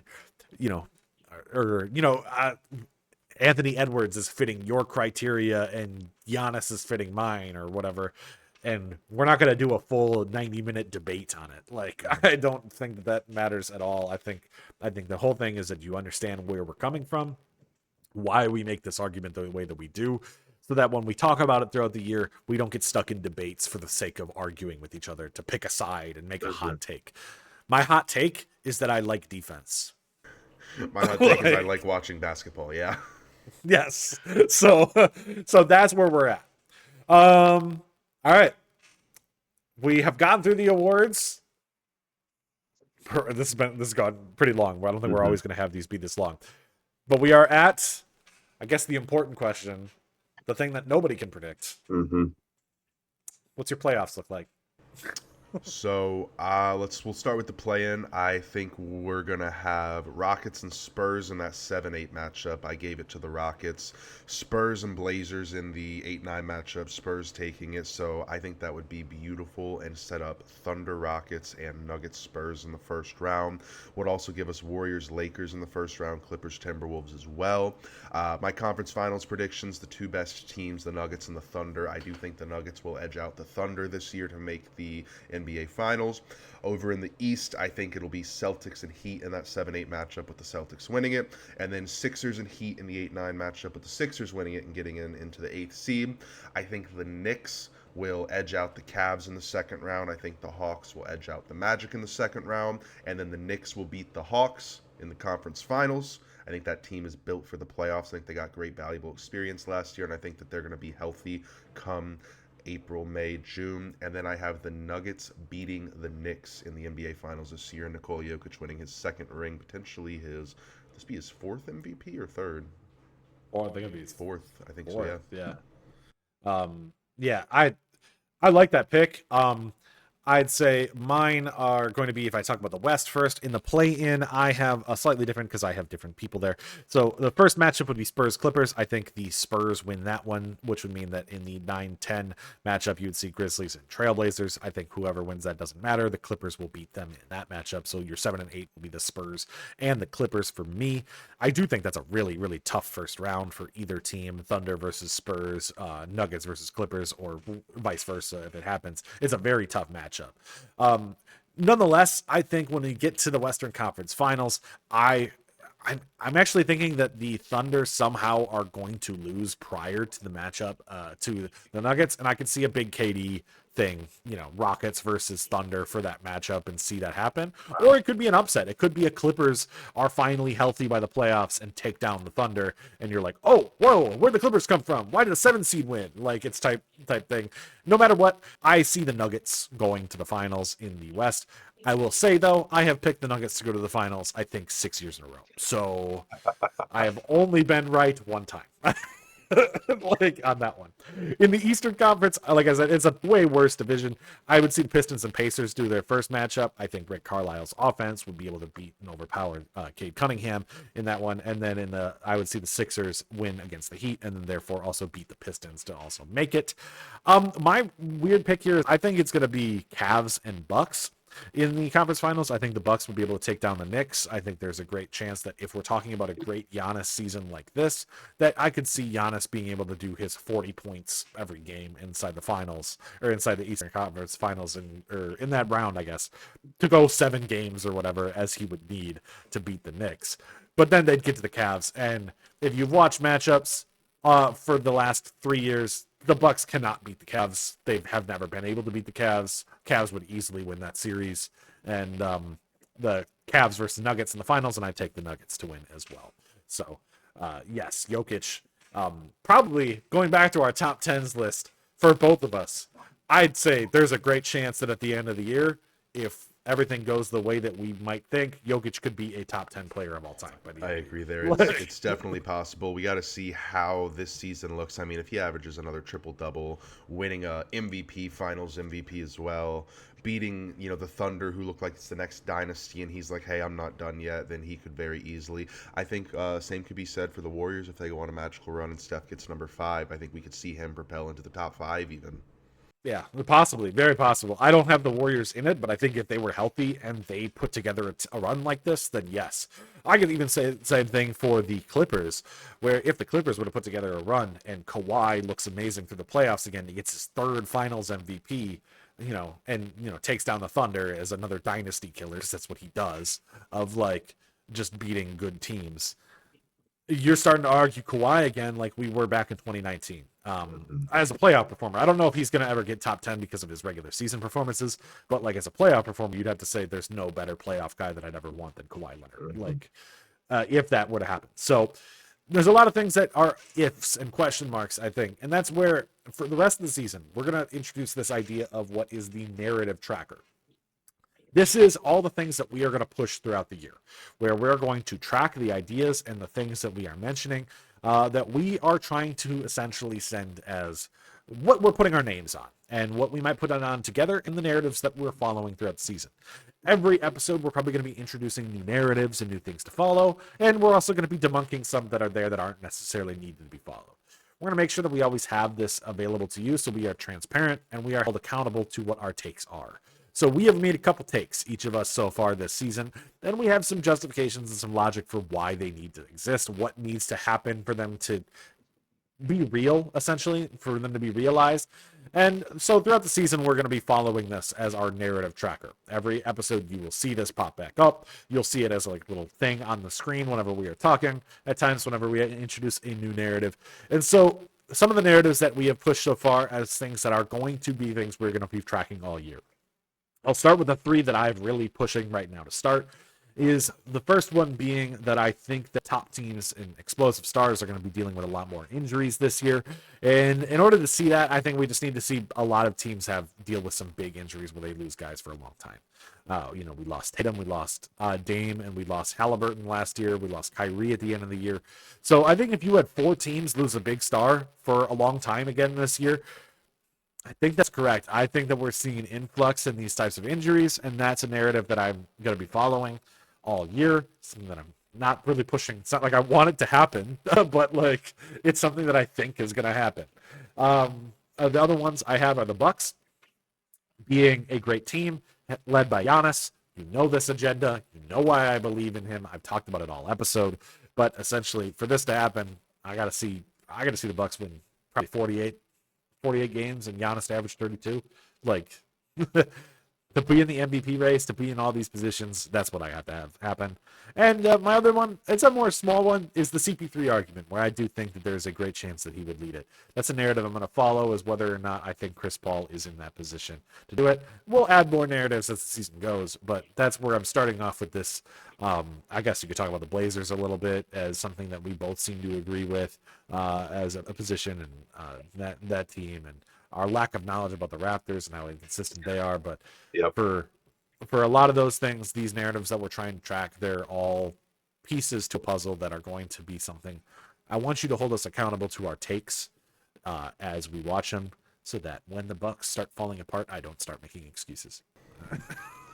And for me, my two, we've already touched on the video. The Warriors will move Draymond Green to the bench at one point in the season. The media blitz will begin for him being this selfless winner, this all-time talent, does whatever it needs to win. I think a couple reasons being that the Warriors are going to want to build up Jonathan Kuminga's trade value, whether it's in the trade deadline, early February, or in the offseason. And I think that Steve Kerr is going to want Kuminga to be surrounded by adults, and unfortunately all their adults are in the starting lineup. And I do think if there's anyone, maybe it's Al Horford, but the thing is, Al Horford is not the playmaker, the communicator, and the leader of the Golden State Warriors, save for Steph, like Draymond Green is. So I think Kerr would have the ability to get through to Dre and convince him this is what's best for the team. It's what puts us in the best scenario.